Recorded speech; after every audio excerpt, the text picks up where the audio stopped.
vous parler d'un sujet assez bateau apparemment, nature et culture. Nature et culture. Alors, qui est-ce qui précède? La nature précède-t-elle la culture? La culture crée-t-elle de la nature? L'épigénétique, etc. Lamarck. Quelle est la question qui est posée ce soir? Est-ce que j'ai des éléments à apporter à ce sujet? Il me semble.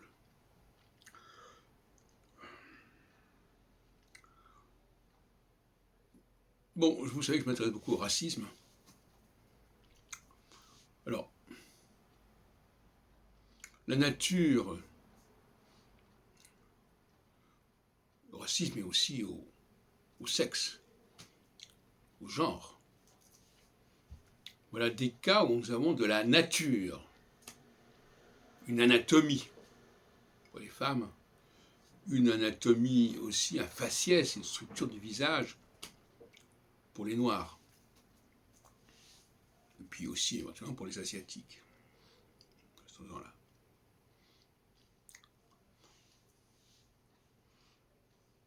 Alors, déjà, d'emblée, j'évacue le problème des explications scientifiques, de l'historicité de ces processus. On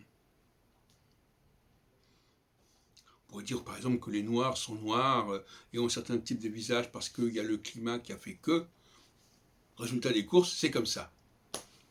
Bon, on peut dire aussi que bon. Donc si vous voulez, ça nous intéresse, on va laisser de côté les explications. Hein. C'est comme, bon, d'accord, bon. Et alors, ce qui nous intéresse, c'est comment c'est maintenant et quelles en sont les conséquences. On est dans le domaine du visuel. Vous savez que j'attache beaucoup d'importance au visuel et que je plains les gens qui ne sont pas dans le visuel, qui sont dans la caverne. Dans la caverne, il n'y a pas de lumière, il n'y a pas de visuel.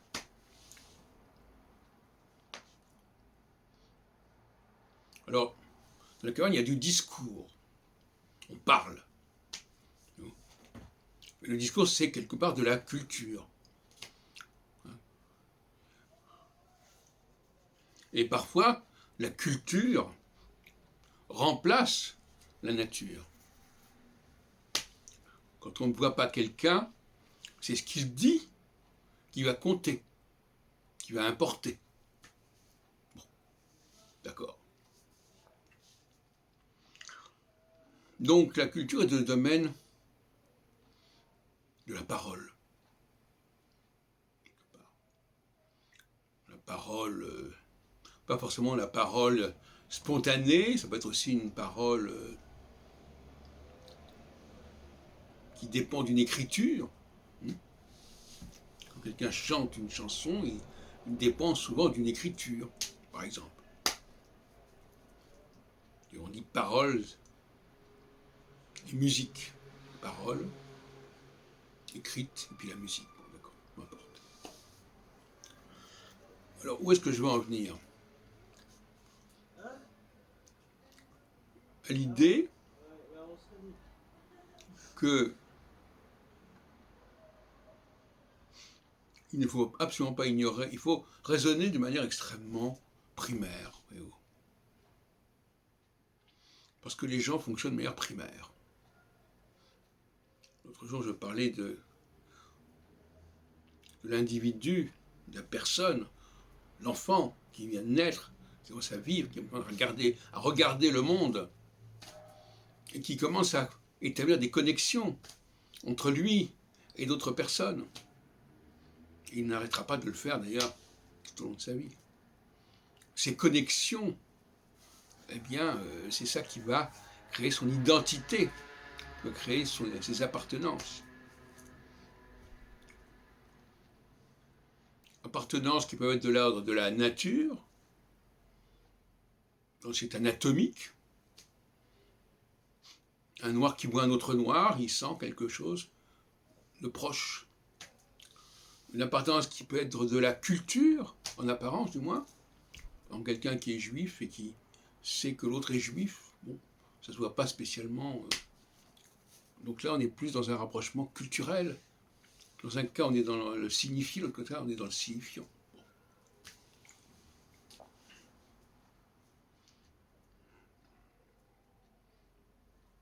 Alors on a le déni de cela. Le déni de la nature. On nous explique que la nature déclenche de la culture. Pourquoi pas? Pourquoi pas? Comme je disais tout à l'heure, moi ce qui m'intéresse, c'est les conséquences. Si le physique, l'anatomie a des conséquences, eh bien c'est des conséquences. La nature génère de la culture. Maintenant, est-ce que la culture génère de la nature? C'est ça le débat inversé.